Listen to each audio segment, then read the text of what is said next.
What is going on, guys? Welcome back. Commentary for you. First and foremost, thanks so many of you supported, watched the video from earlier, or didn't watch the video from earlier and just came over to the Legal Mindset channel, said hello to me. I was in the chat, kind of in and out.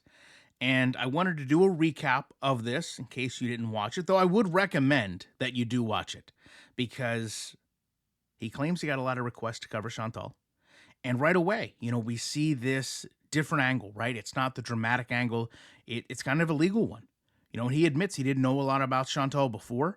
And I think that came across in a good way. Completely fresh. No, I don't want to say bias, but to be fair, once you've covered Chantal, it's kind of hard not to have these point of references to go back to things she did before. And now you see somebody here that's really not in the girl world orbit, if you will. But you do also see, once he starts digging, he realizes it's kind of just beyond, messy behavior. In some cases, it very well could be illegal, and at least certainly under Kuwaiti law, it seems like it is. And he kind of started by running this poll in the chat of how many people knew about Chantal. Turns out, over half the chat claimed they knew more than he did. And he kind of embraced that when maybe a lot of other reactors wouldn't. And he asked people, send me emails, send me receipts, tag me in content if they want to correct anything, which actually did happen during the stream, or they want to add things.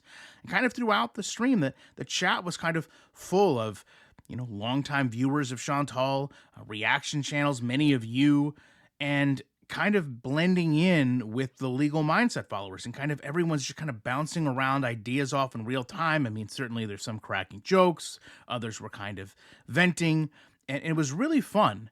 There was also, some people that were dropping, some legal context to things, talking about past incidents that Andrew really hadn't seen yet. And I want to say that he did a very good job of not coming out with this, cancel her attitude or this piling on attitude. And you can tell that he genuinely looked at the situation and simply valued if it was going to have a legal consequence or not. That's the main issue, right? Chantal, we all know now, took a kitten off the street in Kuwait, separated it from its mother, then started asking for donations to cover its care. And Andrew explains very clearly, in Kuwait, they have recently passed laws that ban all donations collected by individuals, period. Right? It doesn't matter whether it's a kitten, a cat, a family member. If you're not officially registered, you are breaking the law. He even reads the Kuwaiti legal text and explains how strict it is. And he reminds everyone that people have already been arrested in Kuwait for breaking this law, and that he doesn't believe that they're just going to make this grand exception because this is Chantal, this is Foodie Beauty. And the chat kept kind of flooding him with examples of her past behavior. Whether you want to talk about the fake marriage, lying to the police, uploading the content from restricted areas. And he kind of just responded by saying, listen, send me the documentation. If there's proof, I'll cover it. That he wasn't just going to sit and speculate like others do.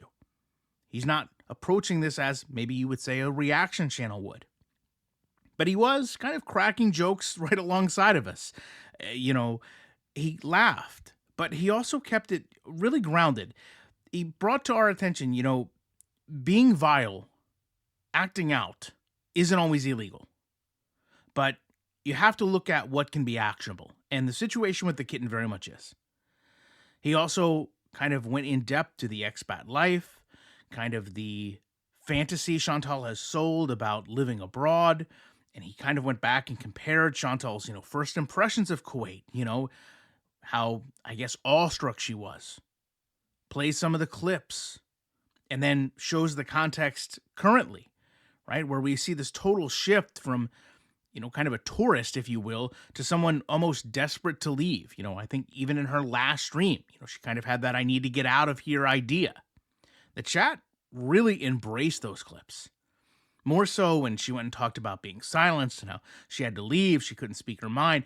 And Andrew's response to this was perfect.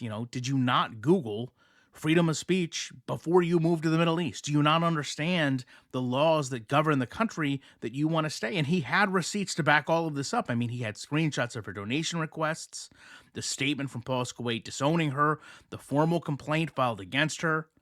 And I will say, when the chat kind of wanted to know what he thought was going to happen, he didn't overhype it, he didn't sell it, he didn't make it dramatic, he didn't draw it out.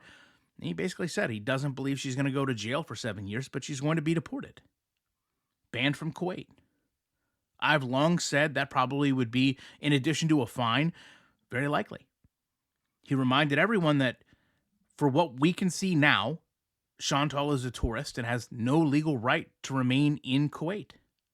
That setting the kitten thing aside, they could deport her for any reason. And certainly there's a laundry list of them now to review. He also reminded us that, even if Chantal wants to flee to Canada, she's not untouchable. Now, she might not be extradited over this, but there might be other consequences like travel bans or permanent bans from re-entering the country. Kind of several people brought up whether, the fake marriage, Chantal's previous behaviors, maybe all that could add to the case. And that's one of the things I really learned from this is that it could, right? The Kuwait authorities will take all of that, the character of a person. So go back to what she's done outside of YouTube and use that in their case for deportation. I will say, watching this and obviously covering Chantal for years, the stream wasn't just entertaining. It was productive. Andrew didn't sit there, as I said before, and just take the easy joke. And I try not to do that myself. But he did try to educate viewers about the legal system abroad. He encouraged them again to send verified information because, unfortunately, there were some people giving false information in the chat. He kind of spoke about Chantal's entitlement and the kind of the broader trend of content creators thinking they can do whatever they want in countries that they don't live and then not suffer any consequence.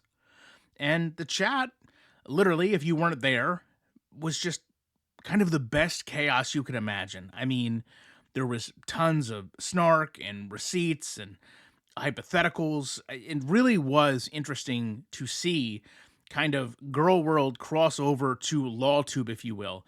And, Andrew held his own. He read dozens of super chats. I mean, I will say one thing. If you go back, and I've said this before, this community is extremely forgiving and extremely supportive. And it absolutely shined today. There were so many people giving super chats, giving memberships, but also trying to keep things funny without kind of losing focus.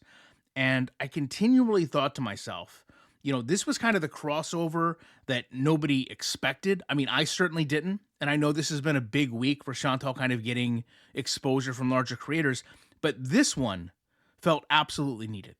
I didn't cover the other creator because I honestly, to be fair with you, I watched about 5 minutes and I said, there's so many things that are wrong here. And I don't want to degrade another creator, but I don't know if it's a research thing because I can't speak from that. I've been here for a while. I maybe even take for granted that I've been here for a while and I know the lore. So to see someone kind of be so open to say, listen, I'm here to discuss this, but I'm also not above you helping me, was very, very refreshing. There was a time in the stream where he misspoke and he said that Chantal, cited that she had a charity. And the chat, to be fair, very quickly said, listen, that's not accurate. And he said, fine, we'll take that back. We'll remove that from the equation, but that doesn't change everything else. And it really kept things on a very nice path. A lot of times, I think you're used to live streams, they start, the chat kind of dictates where they go, more so with Chantal and kind of talking about a million different things. There's no real flow. Things go off the rails very easily. That was not the case here.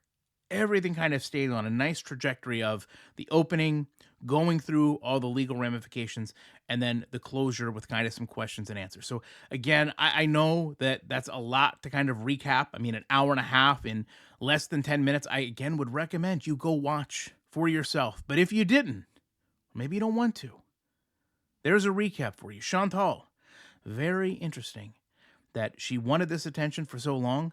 She's in a position where she could capitalize financially on this attention. She is nowhere to be found. If she would load up a live stream and start reacting to these creators, my goodness. I've talked about it kind of all month. I've shown the impressions, the views. Reaction channels are not suffering.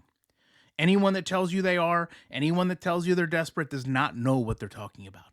The views, the impressions, the likes, the comments, everything, at least from my perspective and looking out at large reactors in the community, everything is as healthy as it's ever been. The only person not benefiting from this is Chantal. Top comments from the last video. Appreciate each and every one of you. And when we're probably going to get more of these legal episodes because of all the things Chantal has done, there is no way that but I cannot be back soon as I can with more commentary.